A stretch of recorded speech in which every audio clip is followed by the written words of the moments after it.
Former Yemeni President Ali Abdullah Saleh was killed amid fighting between his supporters and their former allies, the Houthi movement, on December 4th.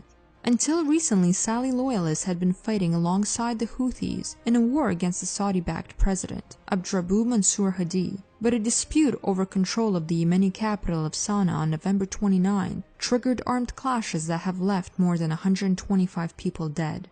On November 2nd, Saleh offered to turn a new page with the Saudi-led coalition if it stopped attacking Yemen and ended its crippling blockade of the country. The Houthis accused him of a coup against an alliance he never believed in. Sources in the Houthi forces said that its fighters stopped Saleh's armored car with an RPG rocket outside of the embattled capital of Sana'a and then shot him dead.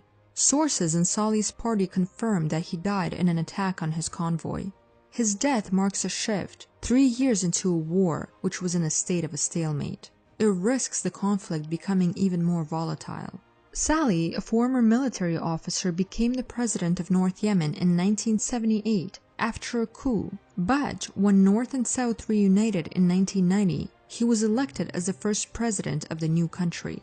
Saleh was an important player in Yemen's descent into civil war when his reluctant departure from power by the Houthis in 2012 brought his Saudi-backed deputy, Abdrabbu Mansur Hadi, into office. The Houthis fought a series of rebellions against Saleh between 2004 and 2010. They also supported an uprising in 2011 that forced Saleh to hand over power to Hadi. But in 2014, Saleh forged an alliance with his former opponents, the Houthis, to facilitate their takeover of Sana'a and ultimately to force Hadi to flee to Saudi Arabia. While it lasted, the alliance was beneficial to both sides. Saleh used Houthi firepower and manpower, while the Houthis gained from Saleh's governing and intelligence networks. In late November, that equation changed as Saleh moved to increase his power in Sana'a and signaled that he was swapping sides, seeking a dialogue with the Saudis and their allies. In a speech on December 2nd, Saleh appeared to indicate the end of his loyalist alliance with the Houthi fighters. He said that he was ready to turn a new page in his ties with the Saudi-led coalition fighting the Houthis, if it stopped attacks on Yemeni citizens and lifted a siege. For that moment, army units loyal to Saleh had been clashing with Houthi fighters for a few days already. The war in Yemen has hit a stalemate, and it is hard to say which side is winning. Both sides cannot deliver a decisive blow to each other. Now, Saleh's apparatus will likely be weakened, and the Houthis will become the only power in northern Yemen.